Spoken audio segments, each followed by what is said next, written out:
take me home, United, to the place I belong, to Old Trafford, to see United. Take me home, United Road. Take me home, United Road. Oh, take me home, United Road. ሰላም እንደምን አላችሁ? ለዩናይትድ ኢንፎ አድማጮቻችን ስላገኘናችሁ በጣም ደስ ብሎናል። ዛሬ የተገናኘ ነው በአውሮፓ ሊግ የሩብ ፍጻሜ ጨዋታ የሁለተኛ ዙር በኦልድ ትራፎርድ ማንቸስተር ዩናይትድ ከሊዮን ጋር የሚያደርጉትን ጨዋታ ነው። በግራፖማ ጨዋታው 2-2 ተጠናቆ ነበር። አሁን በኦልድ ትራፎርድ ምን አይነት መልክ ይኖረዋል? እያንዳንዱ ዲቴይልስ ጉዳይ ከጨዋታው አስቀድመን ልንነጋገር ከናንተ ጋር ተገናኝተናል። ጨዋታው ምን አይነት መልክ ይኖረዋል? የፓውሎ ፎንሴካ አቀራረብ እንዲሁም የማንቸስተር ዩናይትድ ምላሽስ ሚሮን ተነትናል። እንዲሁም ደግሞ ከጨዋታው አስቀድሞ ሃሪ ማጉዌር እና እንዲሁም ደግሞ አሰልጣኝ ሩበን አሞሪም ለጋዜጠኞች ቃለ መጠይቅ ሰጥተዋል፣ ወይም ፕሪማች ፕሬስ ኮንፈረንስ ማለት ነው። እሱን ኢን ዲቴይልስ እናስቀኛቸዋለን እያንዳንዱን ጉዳይ ማለት ነው። በዛ ያሉ ጉዳዮችን የተጠየቀው ሩበን አሞሪም ስለ አንድሪያ ኦናና ጉዳይና ስለ ተጫዋቹ ጉዳት ነው። አንድሪያ ኦናና ይመለሳል ብሏል። እንዲሁም ተያያዥ ጉዳዮችን ስለ አንድሪያ ኦናና አንስቷል። በክረምቱ ስለመልቀቁና አለመልቀቁ፣ ተጨማሪ ግብ ጠባቂዎችን በክረምቱ ስለማስፈረሙና አለማስፈረሙ፣ ሌሎችም ጉዳዮችን በቃለ መጠይቁ ላይ ማንሳቸዋል። እነዚህን ጉዳዮች እያነሳን ከእናንተ ጋር ቆይታ እናደርጋለን። አብራችሁን ብቻ ትቆዩ ዘንድ በፍቅር እንጠይቃለን። በቆይታችሁ ወቅት ሰብስክራይብ ማድረጋችሁ እንዲሁም ደግሞ የላይክ በተን መጫናችሁ አይለየን። ስለምታደርጉልን ከልብ እናመሰግናለን። ደግሞ የጨዋታ ግምቶቻችሁን አስቀምጡልን፣ ቪዲዮን ገና ስትጀምሩ ማለት ነው። ማንቸስተር ዩናይትድ ከሊዮን ጨዋታውን ያሸንፋል? ግምቶቻችሁንም በኮሜንት መስጫው ባር ላይ አስቀምጡልን።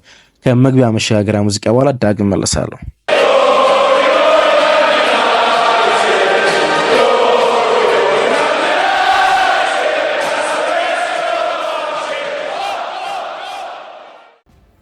ዩናይትድ ከውድድር ዓመቱ በጣም አስፈላጊ ከሆኑ መርሃ ግብሮች በአንዱ ፊት ላይ ዛሬ ይቆማል። በግራምፖን በጣም አስደናቂ በነበረው ፐርፎርማንስ ማንቸስተር ዩናይትድ 2-2 እንደተለያየ እናውቃለን። ሌኒሮ ቀደም ብሎ ጎል አስቆጥሮ ከዛ ደግሞ ቲያጎ አልማንዳ ከቅጣቱም ታገኘውን ኳስ በቀጥታ አስቆጥሮ ጆሹዋ ዝርኪ 88ኛው ደቂቃ ላይ ጎል አስቆጥሮ ጨዋታው የተጠናቀቀ በመሰለበት ደቂቃ ላይ ሪያን ቸርኪ በጨዋታው ላይ የተፈራው ተጫዋች ቀደም ብሎ ጎል አስቆጥሮ ጨዋታው 2-2 ተጠናቀቀ። የአንድሬ ኦናና ጥፋት ከጨዋታው በፊት ከኒማንያ ማቲሽ ጋር የነበረው ውዝግብ ሁሉም ነገር ተፈጽሞ አሁን ወደ ኦልድ ትራፎርድ አምርተናል። አንድሬ ኦናናም በኒውካስሉ መርሃ ግብር የፕሪሚየር ሊግ ወደ ኦቨር ቤንችነት እንዲወርድ ተደርጎ አልታይ ባይንደር ደግሞ በቋሚ አሰላለፍ ውስጥ እንዲገባ ተደርጎ ወደዚህኛው ጨዋታ መጠናል ማለት ነው። የኦልድ ትራፎርድ ጨዋታ በትልቅ መጠበቅ ውስጥ የሚደረግ ነው።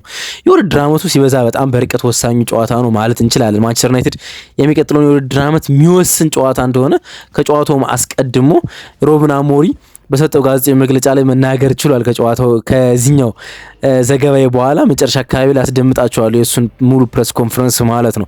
እርግጥ ይሄኛው ውድድር የአውሮፓ ሊግን አሸንፈን መጥፎ ውድድር ዓመታችን አይፈቅም ብሏል ተከላካዩ ማጉዌር ማለት ነው። ሃሪ ማጉዌር ነበር ከሩበን አሞሪም ጋር ጋዜጣዊ መግለጫ የሰጠው ማለት ነው።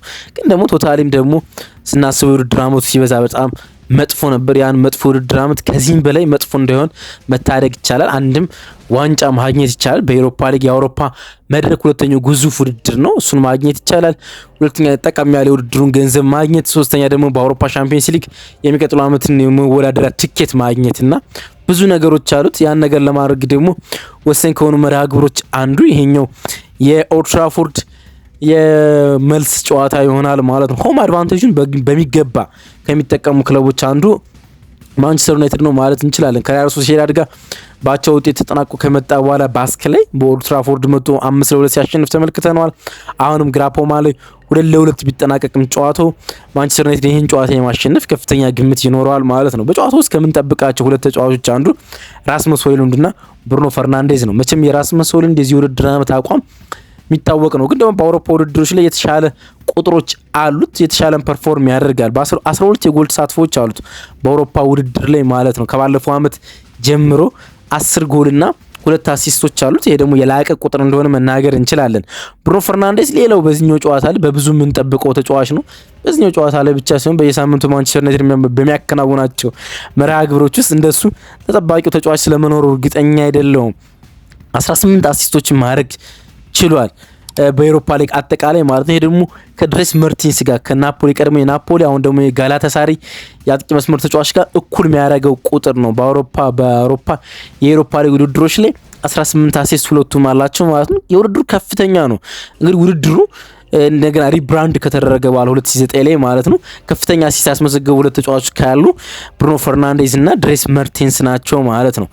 በሊዮን በኩል ተጠባቂ ተጫዋች እንደ ባለፈው ሁሉ እንደ ግራፖማ ጨዋታው ሁሉ ሪያን ቸርኪ ይሆናል ማለት ነው።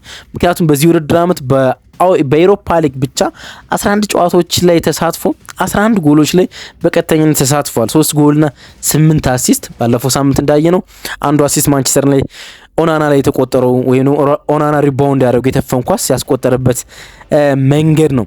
የአትሌቲኮ ማድሪድ ዲያጎ 2011-12 ላይ እንዲሁ 11 አሲስት ማድረግ ችሎ ነበር። ከዚህ ጋር እኩል ያደርገዋል። በታሪክ በአንድ የውድድር ዓመት ብዙ አሲስት በማድረግ ሁለቱ ተጫዋቾች ተመሳሳይ ላይ ናቸው። ሪያን ቸርኪ በዛሬው ምሽት ጨዋታ ላይ አንድ አሲስት ወይም ጎል የሚያደርግ ከሆነ በዩሮፓ ሊግ መርሃ ግብሮች ላይ በአንድ የውድድር ዓመት ላይ ብዙ የጎል ተሳትፎ ያለው ብቸኛው ተጫዋች ያደርገዋል ማለት ነው። ያን ያህል የላቀ ጥራት ያለው ተጫዋች ነው። ከኦግሼር ጋር በዚህ ሳምንት ላይ የሊግ ጨዋታ ነበራቸው።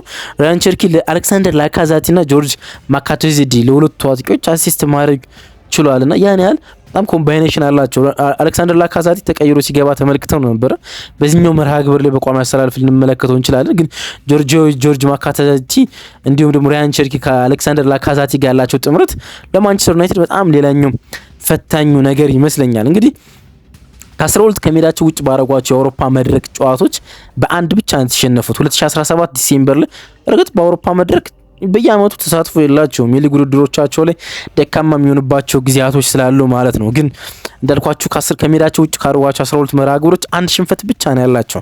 ዲሴምበር 2017 በአትላንታ የተሸነፉት ማለት ነው። ከዛ ውጭ 9 ጨዋታዎችን አሸንፈዋል፣ በሶስታቸው ወጥተዋል። ከሜዳቸው ውጭ የላቀ ጥራት አላቸው ማለት እንችላለን። ግን ደግሞ በኦልድ ትራፎርድ ነገሮች ለሊዮን መልካም አይደሉም። በሁለት አጋጣሚ ወደ ኦልድ ትራፎርድ መጥተዋል። 2004 ኖቬምበር ላይ 2-1 ተሸንፈዋል። እንዲሁም ማርች 2008 ላይ 1-0 ተሸንፈዋል። ማንቸስተር ዩናይትድን በታሪካቸው አሸንፈው አያውቁም። ከባለፈው ሳምንት ጨዋታ ጨምረን 5 ጊዜ ግንኙነት ነበራቸው። በአምስቱም ማንቸስተር ዩናይትድን ማሸነፍ አልቻሉም። በሜዳቸው ያሏቸውን ጨዋታዎች ባቸው ውጤት በኦልድ ትራፎርድ ያላቸው መርሃ ግብሮች ደግሞ ተሸንፈዋል። ግን ደግሞ ከእንግሊዝ ቡድኖች ጋር ቁጥሮቻቸው መልካም ናቸው። ሊዮን ያለፉትን 9 ጨዋታዎች ከእንግሊዝ ቡድኖች ጋር በአውሮፓ ሻምፒዮንስ ሊግ የሚሆን በኤሮፓ ሊግ አንድ ሽንፈት ብቻ ነው ተሸነፈ። 4 ጨዋታዎችን አሸንፏል፣ በአራቱ ደግሞ ተሸንፏል። በዌስትሃም 2021-22 ሲዝን ላይ በኤሮፓ ሊግ 3-0 ተሸነፉት። ካለፉት 9 ጨዋታዎች ከእንግሊዝ ቡድኖች ጋር ካረጓቸው መርሃ ግብሮች ውስጥ የሚጠቀሰው ጨዋታ ነው። ሩበን አሞሪም እና እንዲሁም ደግሞ ተከላካዩ ሃሪ ማጉዌር ጋዜጣዊ መግለጫ ሰጥቷል። ከጨዋታው አስቀድሞ ጎን ለጎን ተቀምጠው ነው ጋዜጣዊ መግለጫው መስጠት የቻሉት። ጥያቄዎች ለሁለቱም ነው ሲቀርቡላቸው የነበሩ። እያንዳንዱን ኤች ዲቴይልስ እስኪ እንቃኘው ፕሬስ ኮንፈረንሳቸውን ማለት ነው። ከዛ በኋላ የማንቸስተር ዩናይትድ ተገማች ላይንአፕ እንዲሁም ደግሞ በጨዋታው ውስጥ ያለውን የኦፕታን ግምት አስቃኛቸዋለሁ። ለመጀመሪያ የቀረበለት የሩበን አሞሪም ጥያቄ ጆሹዋ ዚርክዚ ጉዳቱ ምን ያህል መጠን ነው አለ። በጣም መጥፎ ዜና ነው እዚህኛው ጋር የሰማ ነው ማለት መጥፎ። በብዙ እየተሻሻለ ያለው ጆሹዋ ዚርክዚ እንዲሁም ደግሞ በውድድር ዓመቱ መጨረሻ ላይ ከኒውካስል የመጀመሪያ ዙር ጨዋታ ላይ በ33 ደቂቃ ተቀይሮ ከወጣ በኋላ በብዙ ተሻሽሎ የተመለከት ነው። ከፊት መስመር በብዙ ርቀት ከብሩኖ ፈርናንዴዝ ቀጥሎ ጥሩ ተጫዋች መሆን ሲችል ጉዳት ግን አስተናግዷል። ከውድድር ዓመቱ ሙሉ በሙሉ መውጣቱ ነው ሩበን አሞሪም መናገር ይቻላል። በዚህ ውድድር ዓመት ተጨማሪ ጨዋታዎች አይኖሩትም፣ ለቀጣይ ውድድር ዓመት ይዘጋጃል በማለት ነው ሩበን አሞሪም የገለጸው። ታዲያ በአእምሮ እንዴት እየሰራችሁ ነው ብሎ ጠይቆት ነበር። ምክንያቱም ከፍተኛ ጉዳት የሚያስተናግድ ከሆነና በውድድር ዓመቱ የተሻለ ብቃት ላይ ያለ ስለተጎዳ ሜንታሊ እንዴት እየተዘጋጃችሁ ነው ብሎ ጠይቆት ነበር ጋዜጠኛው። በጣም ከባድ ነው አለ።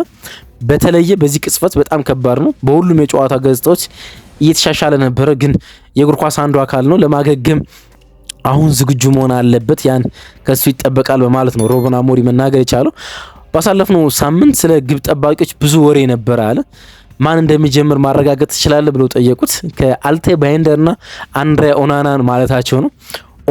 ኦናና ነገ ይጫወታል ወይም ይጀምራል በማለት አንድሬ ኦናና ከኒውካስሉ ጨዋታ ኦቨር ቤንች በኋላ በቀጥታ በቋሚ አሰላለፍ እንደሚጀምር መናገር ይችላልና የቀረበለት በሌሉ ተጫዋቾች ጉዳት ላይ ባሉ ተጫዋቾች ነው። ለምሳሌ ማቲያስ ዲሊት በውድድር ዓመቱ ከሜዳ የሚርቅበት ጊዜ አወቅ ወይ ብለው ጠይቆት ነበር። ማቲያስ ከውድድር ዓመቱ ፍጹም ውጭ አልሆነም። በቅርብ ይመለሳል ወይም ደግሞ በሚቀጥሉት ጊዜያቶች ይመለሳል፣ በዚህ ውድድር ዓመት ብቻ እናገኘዋለን ብሎ ነው የነገራቸው። አይደን ሄቨን ግን ለዚህኛው ጨዋታ ከጨዋታው ውጭ ነው። ባለፈው ከነበረበት ተመሳሳይ ችግር ጋር ተመሳሳይ ጉዳት አጋጥሞታል። እናም ከዚህኛው ጨዋታ ውጭ ነው ብሏል። በኒውካስል ጨዋታ በተጠባባቂነት ቦታ ተመልክተን ነው ተገርመን ነበረ። አስከፊ ጉዳት ይመስል ነበር ያጋጠመው፣ ግን እንደተመለሰ ተመልክተን ነበር። ግን ለዚህኛው የሊዮን ጨዋታ ከጨዋታው ውጭ መሆኑን መናገር ችሏል። አንዳንድ ተጫዋቾችን ደቂቃዎቻቸው ማኔጅ ማድረግ አለብንም ብሏል ሩበን አሞሪም። ስለ አማድም ጠየቁት። በዚህ ውድድር ዓመት እንመለከተዋለን ወይ በዚህ ወር ወይስ በሚቀጥለው ወር እንመለከተዋለን ወይ ብለው ጠይቆት ነበር። በዚህ ወር አይሆንም፣ በግንቦት ግን የመመልከት እድላችን ሰፊ ነው። ብቻ በዚህ ሲዝን አማድን እናገኘዋለን ብሏል ሩበን አሞሪም። ስለ አንድሬ ኦናና በርከት ያሉ ጥያቄዎች ነው የቀረቡት። ከዚህ በኋላ ያሉት አብዛኛው ጥያቄዎች ስለ አንድሬ ኦናና ናቸው ማለት እንችላለንና ከውሳኔ ወይም ደግሞ ተጠባባቂ ከማድረግ በኋላ ግልጽ ወይም ትልቅ ውሳኔ ነበርና እንዴት ተነጋገራችሁ ብለው ጠይቀውት ነበረ። እኔ በመጀመሪያ እንደ አሰልጣኝ እንደ ቀድሞ ተጫዋችም አስባለሁ አለና በዚህ ሁኔታ አንድ ተጫዋች ልረዳ የምንችልበትን ነገር ሁሉ ሞክራለሁ። ስለዚህ አንዳንድ ጊዜ ተጫዋቾችን ማኔጅ ማድረግ አለብህ፣ ማነጋገር አለብህ፣ በአእምሮ ማስተዳደር አለብህ። ነገር ግን ወደ ውድድር መመለስ አለባቸው፣ መጫወት አለባቸው። ስለዚህ ኦናና ዝግጁ ከሆነ ደግሞ መጠቀም አለብን። ቅዳሜ እና እሁድ ረፍት ላይ ነበር ባልተጠበቀ ሁኔታ። ያ ደግሞ ለአልታይ ጥሩ እድል ፈጥሮለታል አለ ለአልታይ ባይንደር ነው። አሁን ግን ኦናና መጫወቻው ጊዜ ደርሷል። ስለዚህ በዚህኛው ጨዋታ እንመለከተዋለን በማለት ነው የተናገረ። ቀጥሎ የቀረበለት ጥያቄ ለሃሪ ማጉዌር ነው። ይህ ውድድር አሁን ለማንቸስተር ዩናይትድ ምን ያህል ትልቅ እንደሆነ እናውቃለን። ዩናይትድ በደረጃ ሰንጠረዡ ግርጌ ላይ ነው የምትገኙት፣ ግን በዚህ ውድድር ላይ ከዚህ አደጋ መዳን ትችላላችሁ ወይ ብቸኛው መንገዳችሁ ነው ብለው ጠይቆት ነው። በእርግጥ ይህ ወቅት ተስፋ አስቆራጭ ነው አለ። ምንም ጥርጥር የለውም። በውድድር ዓመቱ መጀመሪያ ጀምሮ ያለብን ስቃይ አብረን ቆጥሯል። ደካማነታችን እንደቀጠለ ነው። ግን አሁንም በጨዋታው ውስጥ እኛ ተጫዋቾች የበለጠ ኃላፊነት የምንወስድበት ጊዜያቶች አሉ። ቁልፍ ውሳኔዎችን መወሰን አለብን። እንደ ቡድን ተጫዋቾቻችን ሰብሰብ ብለን ልንሰራ በሚገባብን ሰዓት እንገኛለን። ነገር ግን ነገ ምሽት አለ ትናንትና ጋዜጣዊ መግለጫውን ስለሰጠው የውድድር ዓመቱ ወሳኝ ጨዋታ ነው። በኦልድ ትራፎርድ የሚከናወነው የአውሮፓ ምሽትም ጨዋታ ነው። ስለዚህ በጉጉት እንጠብቀዋለን፣ ምላሽ መስጠት እንፈልጋለን በማለት ነው እንግዲህ ሃሪ ማጉዌር መናገር የቻለ። ቀጣዩ ጥያቄም ለሃሪ ማጉዌር ነው የቀረበለት። ውድድር ዓመቱን በዋንጫ መጨረስ ምን ማለት ነው? በውድድር ዓመቱ መጨረሻ ላይ የምታገኙት ነገር ምን ያህል ኢፌክት ይኖረዋል በውድድር ዓመት ፐርፎርማንሳችሁ ላይ ብሎ ጠይቆት ነበር። በእርግጥ በጣም አስፈላጊ ዋንጫ ነው። የአውሮፓ ሊግ ማሸነፍ አለብን። ግን ይሄን ውድድር አላሸነፍንም የውድድር ዓመታችን ደካማ መሆኑን አይሽረውም። ያለምንም ጥርጥር ደካማ የውድድር ጊዜ ነው እያሳለፍን ያለ ነው። ነገር ግን ማሸነፉ ትልቅ ጉርሻና ቦነስ ነው።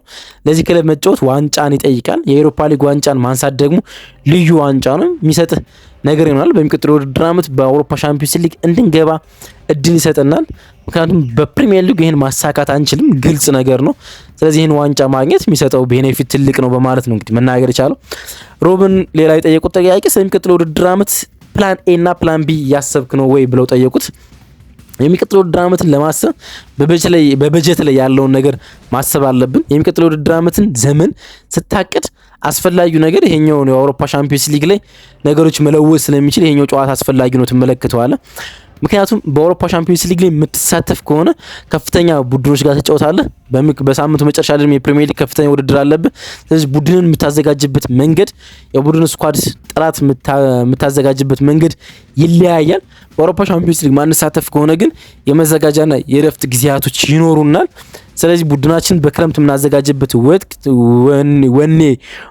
ወይም ደግሞ በክረምቱ በምናዘጋጅበት ጊዜ በአውሮፓ ሻምፒዮንስ ሊግ መሳተፍና ለመሳተፋችን ልዩነት ይፈጥራልና እሱን መጀመሪያ ማሳካት አለብን እቅዶችን ከማቀዳችን በፊት በማለት ነው እንግዲህ መመለስ የቻለው። ሌላ ግብ ጠባቂ በምትመርጥበት ጊዜ ወቅት ራስ ብቻ ነው የምትወስነው ወይስ የግብ ጠባቂ አሰልጣኙን ጆርጅ ቪታልን ታማክረዋለህ ወይ ብለው ጠይቀውት ነበር። አማተር ጥያቄ ይመስለኛል። የግብ ጠባቂውን አሰልጣኝ ሳያማክር ምንም አይነት ውሳኔ እንደማይወስን መናገር እንችላለን። በእርግጥ ሰራተኞች አለ እዚህ ያሉት ለመገኘት ብቻ አይደለም፣ ኮንትሪቢዩት ለማድረግ ነው። በእርግጥ እኔ ውይይቶች አሉኝ ከተጫዋቾች ጋር ከአሰልጣኞች ጋር ከቀድሞ ተጫዋቾች ጋር ስሜቶችን ይጋራሉ። እኔ የቀድሞ ተጫዋች ስለሆንኩ ስሜቶችን ይጋራሉ አለ። ይቅርታ ከዚህኛው ጨዋታ በአይነህልኔ ለመሳል እየሞከርኩ ነበር ኦናና ምን ሊሰማው እንደሚችል። ስለዚህ መነጋገር ነበረብን። ተነጋገርን። ከጆርጅ ቬታል ጋር ብቻ ሳይሆን ከረዳት ግብ ጠባቂ አሰልጣኙ ማውሰን ጋርም ተነጋግረናል። ከዛ ውሳኔው የጋራችን ውሳኔ ነው በማለት ነው እንግዲህ መናገር የቻለው። ሩበን በዚህ ክረምት አዲስ ግብ ጠባቂ ትፈልጋለህ ወይስ በዚሁ ትቀጥላለህ ደስተኛ ነህ በኦናና ብሎ ጠይቁት። ወሳኙ ጥያቄ ይመስለኛል የቀረበለት። ማሻሻያ ማድረግ አለብን አለ። ወደ ማንቸስተር ቡድን በመመልከት ወደ ስኳዱ በመመልከት በሊጉ ውስጥ በሚቀጥለው ዓመት ምን አይነት ፐርፎርማንስ እንደምናሳይ ከገመገምነ በኋላ ምን አይነት ፐርፎርማንሶችን ወይም ምን አይነት መሻሻሎች እንዳለብን መመልከት አለብን። እንደ ማንኛውም ዲፓርትመንት መሻሻል አለብን። ለቀጣዩ ዓመት የተለየ ባህሪ ማምጣት አለብን አለና ጋዜጠኛው በጣም ትሁት ልሁንና አለ ጥያቄ ልትመልስልኝ ከቻልክ አዲስ ግብ ጠባቂ ትፈልጋለህ ያለው። አውቃለሁ ቃል በቃል እንድመልስልህ የምትፈልገው ግን መልስ መምረጥ አለብኝ ጥያቄ እንደመረጥከው ሁሉ አንተ አለ። እኔ ደግሞ መልሴ ምንድነው በእያንዳንዱ ቦታዎች ላይ መሻሻል አለብን። ግብ ጠባቂው እንደዛ ነው አለ። ከአንድሪያ ጋር ልንሰራ እንችላለን አለ። ቡድናችን ከአንድሪያ ጋር አለ ኦናና ከአንድሪያ ጋር ልንሰራ የምንችልበት ሁኔታ ሰፊ ነው አለ። ቡድናችን ብዙ ጎሎችን ካስቆጠረ በአጥቂዎችና አጥቂዎች የበለጠ አደገኛ ከሆኑ ተከላካዮች መከላከል ይችላሉ። ያን ለኦናና ስራዎች ይቀሉለታል አለ። አንድሪያ ኦናና ቀደም ሲል በኢንተር ውስጥ ምርጥ ግብ ጠባቂ መሆኑን ተመልክተናል አለ። ስለዚህ እንደ ማንኛውም ዲፓርትመንት ለመሻሻል እንሞክራለን በማለት ጥያቄውን በድጋሚ አድበስብሶ አልፎታል ማለት ነው። ያንን አክብርልሃለሁ አሉ ጋዜጠኛው በድጋሚ ማለት ነው። በማንቸስተር ዩናይትድ ላይ በተከታታይ ስህተት ሰርቷል። አንድ የውድድር ዓመት ብቻ ደግሞ አይደለም። እርሱ አሰልጣኝ ነውና ምናልባት በክረምት የዝውውር መስኮት አዲስ ግብ ጠባቂ ሊያገኙ የሚችሉበት እድል እንዳለ አሁን በድጋሚ እንገሩኝ አለ። አይ እያልኩ ያለው ነገር አንደርስታንድ የምታደርግ ከሆነ አሉት ሮብን አሞሪም በቦታው ላይ ግምገማ ማድረግ አለብን። ስህተቶችን እየተነጋገር ነው የምንቆየው። ሪከርዶች ማሻሻል አለብን። ሪከርድ የምትመለከት ከሆነ ከሁሉም ተጫዋቾች በላይ የኔ ሪከርድ በጣም መጥፎ ነው፣ ግን እኔ ለዚህ ቡድን ውስጥ አስፈላጊ ሰው ነኝ ብዬ አስባለሁ። ስለዚህ እኔ መቆየት የምፈልግ ከሆነ ተጫዋቾችም እንደዚህ አይነት አስተሳሰብ አላቸው ማለት ነው። ስለዚህ እኔ እሻሻላለሁ ብዬ ካሰብኩ ተጫዋቾችም እንደዚህ አይነት ስሜት ውስጥ አላቸው በማለት ነው እንግዲህ መናገር የቻለው። ስለዚህ ለሃሪ ማጉዌር ጥያቄውን አዞሩትና አንድሪያ ኦናና ከአንድሪያ ኦናና ፊት ላይ መጫወት ምን አይነት ስሜት አለው ብሎ ጠየቁት። እንደ ካፕቴንም እንደ ቡድንም ከሱ ፊት መጫወት ስህተት የሚሰራ ግብ ጠባቂ ስለሆነ ነው። በጣም ዲስሪስፔክት አድርጎ ነው አንድሬ ኦናና መጥፎ ግብ ጠባቂ ሆኗል፣ ምንም ጥያቄ የለውም። ግን ደግሞ አንድ ዲስሪስፔክት ያደርጉበት መንገድ በጣም ያስጠላ ይመስለኛል ስትመለከቱት ማለት ነውና ምናል ሃሪ ማጉዌር በመጀመሪያ አንድሬ በጣም ግሩም ግብ ጠባቂ ነው። በህይወቱ ውስጥ በጣም ዋንጫዎችን አሳክቷል። የአውሮፓ ቻምፒየንስ ሊግ የፍጻሜ ጨዋታ ላይ ሲጫወት ተመልክታችሁታል። ስለዚህ በማንኛውም ተጫዋች ላይ የሚያጋጥሙ ውጣ ውረዶች አሉ። እሱ በዛ ውስጥ እያለፈ ነው የሚገኘው። በሱ እንድንተማመናለን። በዚህኛው ጨዋታ በዛሬው ምሽት ጨዋታ ከሱ ጋር እንደምንጫወት አስባለሁ። ስለዚህ በጨዋታው ውስጥ ትልቅ ስብና ትልቅ ባህሪ ይኖረዋል ብዬ አስባለሁ። እንደ ማንኛዎቹ ዝግጅት እንዳደረግነ ማንኛውም ተጫዋች እሱም ዝግጁ ነው ብዬ አስባለሁ በማለት ነው እንግዲህ ሃሪ ማጉዌር መመለስ የቻለው ማለት ነው። እነዚህን ዳሰስነ ጥቂት ነገሮችን እናንሳ። በጨዋታው ውስጥ ሊኖሩ ስለሚችሉ ፕሪዲክት ላይን አፖች ማለት ነው። ወሳኙ ጉዳይ እሱ ስለሆነ ማለት ነው። አንድሬ ኦናና በግብ ጠባቂነት የመኖር ድሉ ሰፊ ነው። ሌኒ የሮ፣ ሃሪ ማጉዌርና ነስር ማዝራዊ በተከላካይ ቦታ ላይ ይኖራሉ። ካስሜሮና ኡጋርቴ የአማካይ ስፍራውን ቦታ ይመራሉ። ፓትሪክ ዶርክና ዲያጎ ዳሎት ደግሞ የዊንግ ባክ ቦታውን ሲመሩ ከአጥቂው ራስመስ ሆይሉንድ ጀርባ ላይ ብሩኖ ፈርናንዴዝና አሌሃንድሮ ጋርናቾ የመኖር ድላቸው ሰፊ ነው። ደግሞ ብቸኛው አማራጭ እሱ ነው። ወደ ግማሽ ፍጻሜ ማለፍ እድል ለማንቸስተር ዩናይትድ ኦፕታ ከፍተኛ ግምት ሰጥቷል። 63.1% ሰሚ ፋይናሊስት ማንቸስተር ዩናይትድ ይሆናል ብሎ ሲገምት 36.9 ደግሞ ለሊዮን ሰጥቷል። ይሄኛውን የ90 ደቂቃ ፐርፎርማንስ ደግሞ ማንቸስተር ዩናይትድ በ47.9% የማሸነፍ እድል አለው። ሊዮን ደግሞ 26.1% የማሸነፍ ግምት አለው ብሏል። ፓውሎ ፎንሴካ እንደ ግራን ፖምፖ ጨዋታ ሁሉ የኛው ኦልድ ትራፎርድ ጨዋታ ቡድኑን ይመራል። የሊግ አን ጨዋታዎች እየመራ እንዳለው ይታወቃል። እስከ ክረምት ድረስ ቅጣት ላይ ይገኛል። 6 ወር ቅጣት አለበት።